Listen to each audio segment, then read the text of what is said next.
Jacob Greaves has the details. Well, Jacob Greaves is at Westminster Forest. Well, it comes just days before Donald Trump is set to leave the White House and could be one of his final acts in office. The decision to blacklist the Iran-aligned group comes on the back of the Trump administration piling on sanctions related to Iran in recent weeks, tightening the screws before Joe Biden becomes president. Those words of optimism coming at the first and last press conference of the trip. This landmark visit symbolises the deepening ties between the UAE and Israel, but it's been lacking some fanfare, with media largely kept at arm's length for much of the two-day trip, a sign of the complicated nature of this relationship. Sure, well, we've had Iran calling the deal dangerous and illegitimate, according to state news citing the country's foreign ministry. As for other Arab nations in the region, Jordan has said more broadly it could push forward stalled peace negotiations if it prods Israel to accept a Palestinian state on land Israel occupied in the 1967 Arab-Israeli War. As such, it's been unable to dock. For those who have spent more than 3.5 years on board this vessel, land might seem agonisingly close, but there's still no clear resolution in sight, with the skeleton crew waiting to be towed to port and paid their wages in full. Rysat is one of those unfortunate enough to have been here the longest. The second engineer showed me around the quarters, where he's now spent close to 4 years, much of it without payment. It's in this laboratory where blood samples are analysed for more than 30,000 volunteers enrolled in the vaccine programme.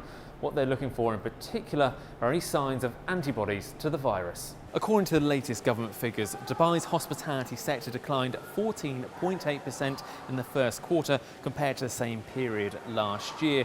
And the second quarter isn't expected to be much better given the coronavirus restrictions that were in place. The question for major tourist attractions like this is how much they can make up for that with the rest of 2020. Food waste in the UAE is a big problem, costing an estimated $3.5 billion per year, according to the Ministry for Climate Change and Environment. The government's trying to halve that by 2030. I'm Reuters' Jacob Greaves reporting from the G7 in Italy, where after days of wrangling we have a 6-page communique, far less than normal. It does include the phrase "to fight protectionism," an apparent concession, but it skirts over migration and only mentions climate change on page 5.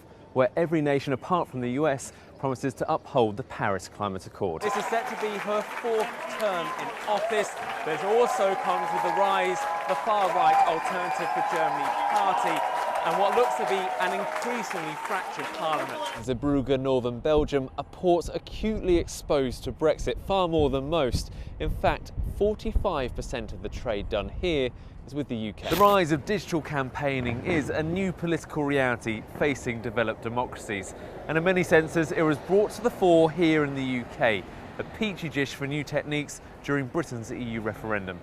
I'm Reuters' Jacob Greaves in Westminster, where in a series of reports we've been looking at the challenges bearing down on an international symbol of democracy.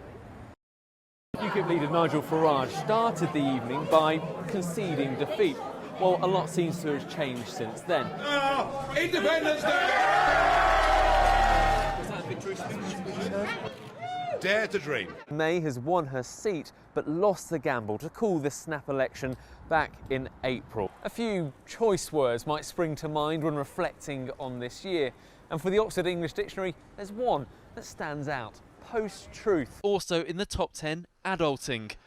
The practice of behaving in a way characteristic of a responsible adult. An example, one cash-strapped reporter saving up for a house. Well, here at this meeting we're going to get a sense as to just how much that's about posturing and real political impact.